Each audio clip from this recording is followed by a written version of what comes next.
नमस्कार, मैं हूं केशव पंडित और आप देख रहे हैं देश का तेजी से बढ़ता है एटीवी न्यूज चैनल। इस वक्त आप देख रहे हैं हमारा खास कार्यक्रम लाइव डिबेट और हमारे साथ में 3 खास मेहमान जुड़े हैं चर्चा करने के लिए। क्योंकि लखीमपुर खीरी में जो है आज ग्रामीण पत्रकार एसोसिएशन ने धरना प्रदर्शन किया, ज्ञापन सौंपा और वहां जो पुलिस कर्मियों के द्वारा जो पत्रकार के साथ में मारपीट का जो मामला आया हुआ है और पूरे देश भर में जो पत्रकारों को लेकर के कानून की बात भी होती है कि पत्रकार सुरक्षा कानून हो या फिर पत्रकारों के साथ जो ज्यादती हो रही है उस पर बातचीत हो, तो कई बार जो है बातचीत उठती तो है लेकिन न तो वो सदन तक पहुंचती है और ना ही संसद तक, ताकि उस पर कोई कानून बन सके। और कानून अगर बन भी जाता है तो जो कानून को मानने वाले लोग ही हैं वही कानून को अमल में नहीं लाते और पत्रकारों के साथ में लगातार ज्यादती जो है वो बढ़ती ही जा रही है। हालांकि 1947 से पहले भी ब्रिटिश शासन में भी पत्रकार जो है वो अपना काम बखूबी कर रहे थे। हमारे देश के पहले जो प्रधानमंत्री हैं नेहरू जी, वो भी पत्रकार ही थे। हमारे देश के प्रथम राष्ट्रपति वो भी पत्रकार थे और हमारे देश के राष्ट्रपिता भी एक पत्रकार थे। नेताजी सुभाष चंद्र बोस भी एक पत्रकार से एक प्रधानमंत्री तक का सफर उन्होंने तय किया। हमारे देश के अंदर जो संविधान निर्माता है डॉक्टर भीमराव अम्बेडकर जी, वो भी पत्रकारिता में थे और वो उन्होंने भी अपना जो है पत्रकारिता जीवन में रहे। हमारे देश को पत्रकारिता जगत ने चार चार पत्रकारों को जो है वो प्रधानमंत्री तक के सफर को पूरा करवाया है। तो जिस पत्रकारिता जगत से चार चार बेटे प्रधानमंत्री रहे हों, जिस देश के राष्ट्रपिता, राष्ट्रपति और तमाम अहम पदों पर जो है जब पत्रकार रहे हों, उसी देश में पत्रकारों की ऐसी स्थिति है कि पत्रकार आज तक शहीद का दर्जा तक प्राप्त नहीं कर सके। अगर कोई पत्रकार मर जाता है तो पत्रकारों के नाम से शहीद पत्रकारों के परिवारों को कोई भी मुआवजा राशि नहीं है और कुछ भी नहीं है। या हम यूं कहें कि पत्रकारों को लेकर के कभी कोई गंभीर हुआ ही नहीं है। लेकिन सच ये भी है कि आजादी के पहले पत्रकार प्रधानमंत्री तक के सफर को पूरा करते थे, लेकिन आज पत्रकार प्रधानी तक का चुनाव लड़ना नहीं चाहते। शायद वो लोकतंत्र को अब एक तरह से वो दलदल मानने लग गए हैं। पहले पत्रकार समस्याएं उठाते थे और साथ ही उनके समाधान के लिए भी निकल पड़ते थे। आज पत्रकारिता में जो खामियां हैं उनके लिए जिम्मेदार भी कहीं ना कहीं पत्रकार ही हैं कि वो सच की आवाज तो उठा रहे हैं, लेकिन उनको जहां सिस्टम में आरक्षण की मांग करनी चाहिए कि हमारे लिए भी देश के अंदर 10%, 5% जो सीट है वो रिजर्व होनी चाहिए, वो चीज जो है जब तक नहीं भरी जाएगी तब तक आवाज सही मुकम्मल रूप से उठ नहीं पाएगी। तो हमारे साथ में कमल किशोर जी हैं, मेरी जुबान से हैं। बहुत बहुत स्वागत है आपका कमल किशोर साहब। हमारे साथ में हमारे एटीवी के प्रतिनिधि हैं और हमारे साथ में राम गुप्ता जी हैं। गुप्ता साहब, आप दोनों का भी बहुत बहुत जो है स्वागत है। कमल किशोर जी, पत्रकारिता के ऊपर लगातार बातचीत तो होती है और हम बहुत अच्छे अच्छे भाषण देते हैं, लेकिन सीधा सवाल आपसे ये है कि जिस देश के अंदर देश का पहला प्रधानमंत्री भी जो है पत्रकार रहा हो, आजादी के आंदोलन में पत्रकारिता ने बहुत महत्वपूर्ण भूमिका निभाई हो, और आज पत्रकारिता का जो हाल है उस पर क्या देख करके रोना नहीं आता? उसके लिए जिम्मेदार कौन है जी? सर, मैं कहना चाहता मैं जो मेरे भैया राम बाबू गुप्ता जी हैं, मैं उनसे मैंने ये बात कहना था कि लोग हमें अपनी बात का है। मैं राम भैया गुप्ता जी जो है वो अपनी बात जी गुप्ता जी, मेरी आवाज पहुंच रही है आप तक? जी सर। आप जिस देश के अंदर स्वयं संविधान निर्माता ही पत्रकार रहा हो, जिस देश का जो है शिल्पकार ही, कानून का शिल्पकार ही पत्रकार रहा हो, जिस देश के अंदर राष्ट्रपिता भी एक पत्रकार हो और जिस देश के अंदर तमाम क्रांतिकारी जो है वो पत्रकार रहे हों, कैसे देखते हैं आप जिस देश की पत्रकारिता ने चार चार बेटे प्रधानमंत्री के रूप में दिए हों और यहाँ तक कि देश का पहला गृह मंत्री और प्रधानमंत्री सरदार वल्लभ भाई पटेल भी दिया हो, आज उसी पत्रकारिता की जो दुर्दशा है उसके लिए कौन जिम्मेदार है? क्या राजनीतिक लोग जिम्मेदार नहीं है या फिर वास्तव में जो कानून का पालन न करने वाले वो भी कहीं ना कहीं पूरी तरह से, अगर हम कहें, दोषी हैं या नहीं है? जी, कहीं ना कहीं संविधान में पत्रकारों को पूरा मौलिक अधिकार नहीं दिए गए, जिसकी कोई भी संविधान में कहीं लेख न होने के चलते ऐसा हो रहा है। जी आवाज आ रही है? क्या आवाज है? हेलो जी जी, आपकी आवाज आ रही है। संविधान में पत्रकारों को मौलिक अधिकार न मिलने की वजह से पत्रकारों का हनन हो रहा है। कहीं भी कोई सम्मान अधिकारियों से नहीं मिल रहा है, क्योंकि कहीं भी संविधान में लिखा पढ़ी के अनुसार हम लोगों को सहूलियतें नहीं दी गई। जी, तो यही इसमें क्या मामला जो कारण लखीमपुर खीरी का जो मामला है, जिसको लेकर के ग्रापा ने, आपकी जीपीए ग्रामीण पत्रकार एसोसिएशन ने जो धरना प्रदर्शन किया है, क्या पूरा मामला है? आप विस्तार से हमारे दर्शकों को आप बताएं, क्या कुछ हुआ था और अभी तक कहाँ तक केस पहुंचा है? जी। जानकारी के अनुसार ये लखीमपुर जिले के खमरिया थाना के अंतर्गत ये लवकुश शुक्ला वहाँ के निवासी हैं। ये कल शाम धौरारा कोतवाली पहुंचे हैं किसी अपने एक साथी की मदद के लिए। तो इन्होंने बताया कि हम पत्रकार हैं, फिर भी वहाँ पे मौजूद नहीं थे थाना प्रभारी। उन्हीं मौजूद ना होने की मौजूदगी में कार्य हुआ है। एसआई जो हैं इनसे भिड़ गए और इनको गालियां दी, अपशब्द कहा कि आप जाइए, जो कुछ करना आपको काट के डिब्बे में बंद कर देंगे, ऐसा कहते हुए इनको बाहर निकाल दिया धक्के मारते हुए। ग्रामीण पत्रकार एसोसिएशन ने क्या मांगे उठाई प्रशासन के सामने और उनका क्या कहना था? पत्रकार एसोसिएशन ने आज मांग उठाई है कि 72 के घंटे के अंदर अगर इनको सस्पेंड किया जाता है या कोई कार्रवाई होती है तो ठीक है, अगर नहीं होता है तो हम अनशन अपना आगे बढ़ाएंगे, धरना प्रदर्शन जिले पे करेंगे। लेकिन सबसे बहुत ज्यादा अगर वारदातों की हम बात करें, लखीमपुर खीरी में आए दिन कहीं ना कहीं, और लखीमपुर खीरी ही नहीं पूरे प्रदेश भर में या देश भर में हम बात करें, आए दिन पत्रकारों के साथ बदतमीजी एक आम सी बात हो गई अधिकारियों की, कि अधिकारी उनके साथ पत्रकार का नाम लेते ऐसे चिढ़ते हैं जैसे हनुमान जी से भूत, किसी ने बोल दिया कि मैं पत्रकार हूं, बस चिढ़ जाते हैं। तो ये क्या कैसे देखते हैं? क्योंकि ये तो कह रहे हैं कि हमारे साथ में जनता ही चिढ़ती है, तो अब पत्रकारों के साथ में जो 36 का आंकड़ा है वो आखिर क्यों और कहीं कैसे न कहीं पत्रकार और सरकारी अधिकारी आपस में तालमेल बिठाने की वजह से लफड़ा होता है। लोग एक दूसरे से लड़ जाते हैं क्योंकि उनकी आमदनी का स्रोत घटता है अधिकारियों की। यही कारण बनता है।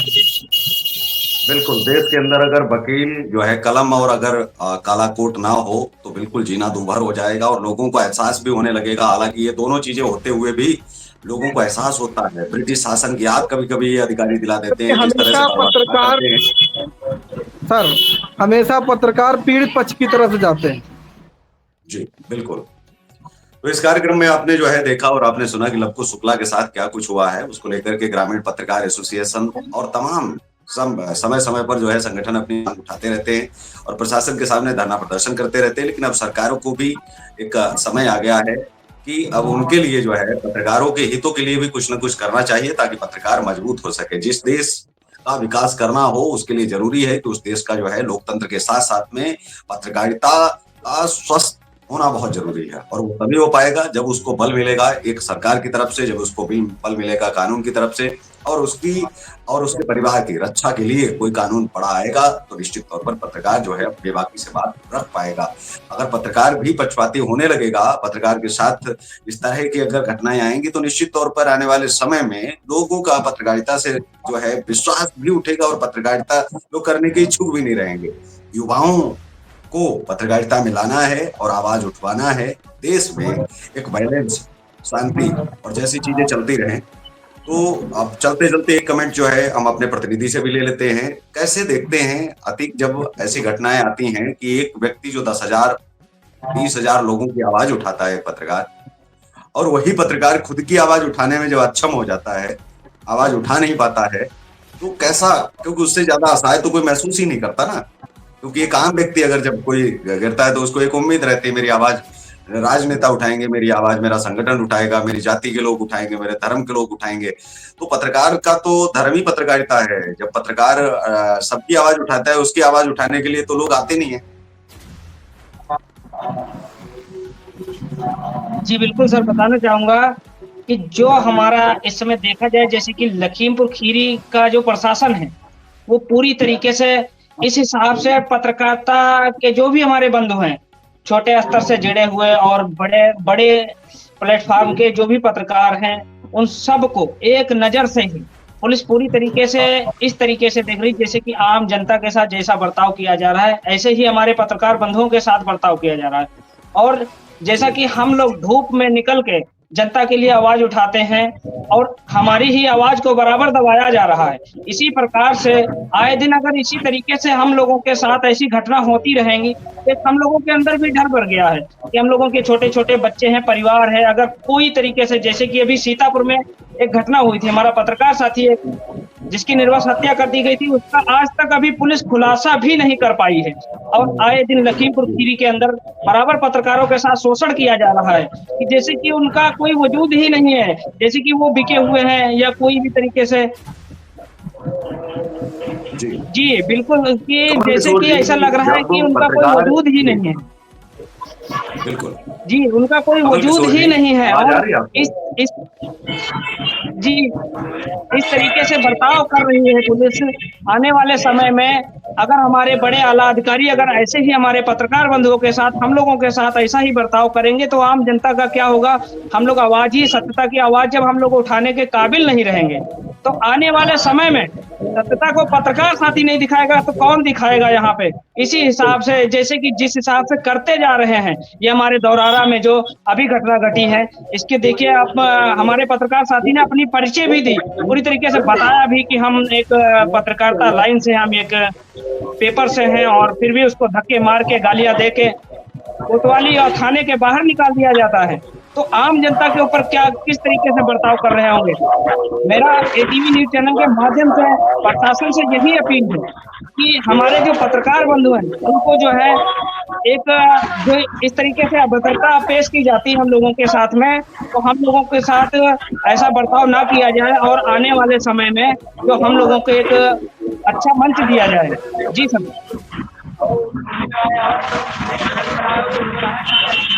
जी, बिल्कुल इस माध्यम से एक आवाज आ सकती है। कमल किशोर जी, आवाज आप तक आ रही है हमारी? कमल किशोर जी, आवाज पहुंच रही है आप तक? शायद कमल किशोर जी सड़क पर होने की वजह से उन तक आवाज नहीं पहुंच पा रही। रामू गुप्ता जी, एक लास्ट कमेंट आपसे जो है और चाहेंगे और उसके बाद में हम डिबेट का भी समापन करेंगे।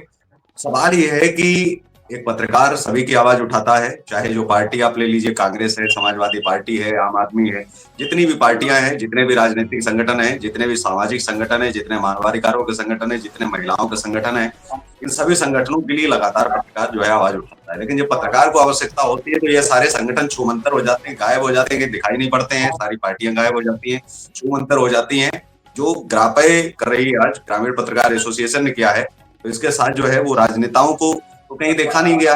उन राजनेताओं को भी इस कार्यक्रम में शामिल नहीं होना चाहिए। ये दुर्भाग्यपूर्ण है कि नहीं? जी सर, पत्रकार पे जब कोई आपदा आती है तो कोई भी नेता संगठन